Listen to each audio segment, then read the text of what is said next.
नाजरीन, क्या मशरक़ वस्ता एक बड़ी जंग के दहाने पर खड़ा है? क्या ईरान के ताकतवर मिसाइल हमलों ने इसराइल की दिफाई ताकत को हिलाकर रख दिया है? क्या अमरीका और इसराइल अब पूरी जंग के बजाय खामोशी से रास्ता निकालने की कोशिश कर रहे हैं? क्या अपनाए हॉर्मज़ से गुजरने वाले जहाज़ों पर टैक्स का ईरानी मंसूबा आलमी मईशत को हिला सकता है? और क्या पाकिस्तान में होने वाली अहम सिफारती मुलाकातों ने सियासत का रुख बदल दिया है, जिसे भारत हजम नहीं कर पा रहा? इन तमाम सवालात के पीछे छुपी हकीकत क्या है? खित्ते में असल खेल क्या चल रहा है? और आने वाले दिन दुनिया के लिए क्या पैगाम लेकर आ सकते हैं? मैं हूं मोहम्मद असद और आप देख रहे हैं इनसाइड पाकिस्तान। नाजरीन, दुनिया इस वक्त एक ऐसे मोड़ पे खड़ी है जहां मशरक़ वस्ता की एक चिंगारी पूरे आलमी सियासत और मईशत को हिला सकती है। ताकत के मुजाहरे, मिसाइलों की गनगरज और सिफारती महाज पर जारी खामोश सरगर्मियाँ इस बात की निशानदही कर रही है कि आलमी ताकतें एक इंतहाई हसास खेल खेल रही है।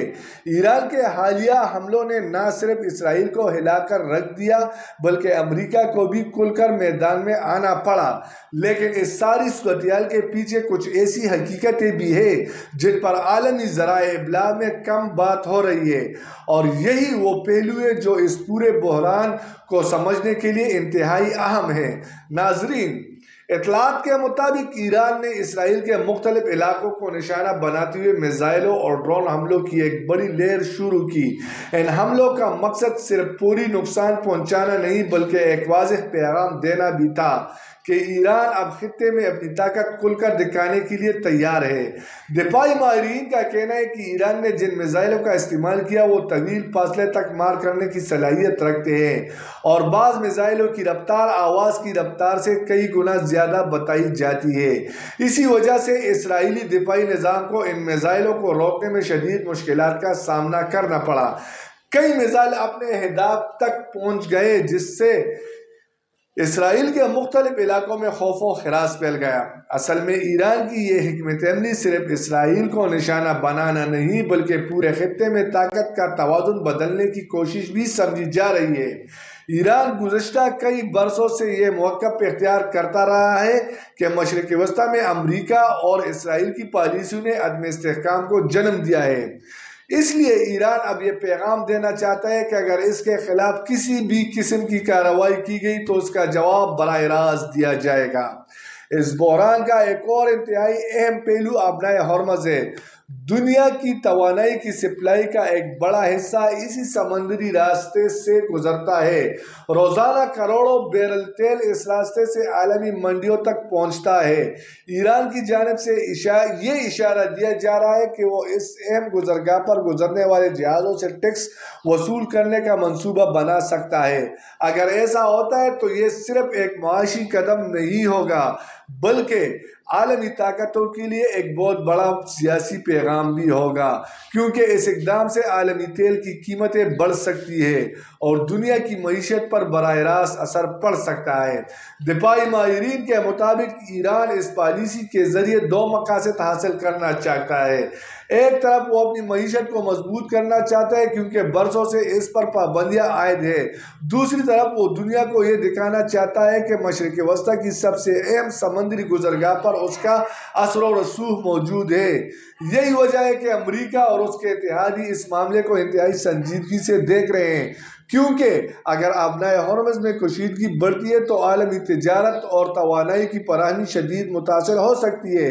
इसी दौरान आलमी सिफारतकारी का एक अहम मरकज़ पाकिस्तान भी बन चुका है। मुख्तलिफ ममालिक के वज़राए ख़ारिजा की मुलाकातें पाकिस्तान में जारी है, जिनमें खित्ते की सूरत हाल, आलमी अमन और मुस्तक़बिल की हिकमत अमली पर बातचीत हो रही है। मुबस्सिरीन का कहना है कि पाकिस्तान की सरजमीन पर होने वाली ये मुलाकातें इस बात का इशारा है कि आलमी ताकतें पाकिस्तान को एक अहम सिफारती पुल के तौर पर देख रही है। पाकिस्तान माजी में भी कई अहम आलमी तनाज़ात में मुज़ाकरात के लिए किरदार अदा कर चुका है, اور اب ایک بار پھر اس کی اہمیت بڑھتی نظر آ رہی ہے۔ پاکستان کی اس بڑھتی ہوئی سفارتی اہمیت نے بھارت میں خاصی بے چینی پیدا کر دی ہے۔ بھارتی ذرائع ابلاغ میں یہ بحث شروع ہو گئی ہے کہ اگر پاکستان عالمی سفارتکاری میں فعال کردار ادا کرتا ہے تو خطے میں بھارت کی سفارتی برتری کو چیلنج ہو سکتا ہے۔ اسی وجہ سے بھارتی حلقوں میں اس صورتحال پر شدید ردعمل دیکھنے کو مل رہا ہے۔ ناظرین، اس پوری صورتحال میں ایک اور اہم حقیقت بھی سامنے آ رہی ہے، اور وہ یہ کہ امریکہ اور اسرائیل بظاہر سخت بیانات دے رہے ہیں، لیکن عملی طور پر وہ ایک بڑی جنگ سے بچنے کی کوشش کر رہے ہیں۔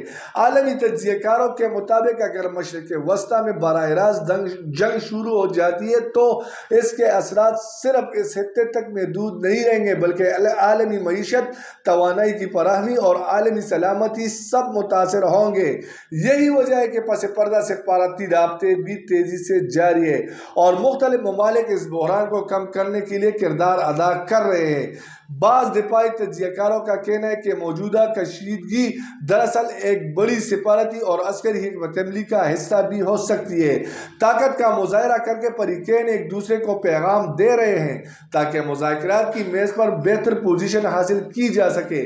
یہی وجہ ہے کہ بظاہر حالات انتہائی کشیدہ دکھائی دیتے ہیں، لیکن پس پردہ بات چیت کے دروازے بھی بند نہیں ہوئے۔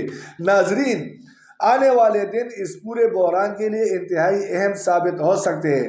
اگر ایران اپنے اقدامات کو مزید وسعت دیتا ہے اور آبنائے ہرمز کے معاملے پر سخت اقدام اٹھاتا ہے تو عالمی معیشت کو شدید جھٹکا لگ سکتا ہے۔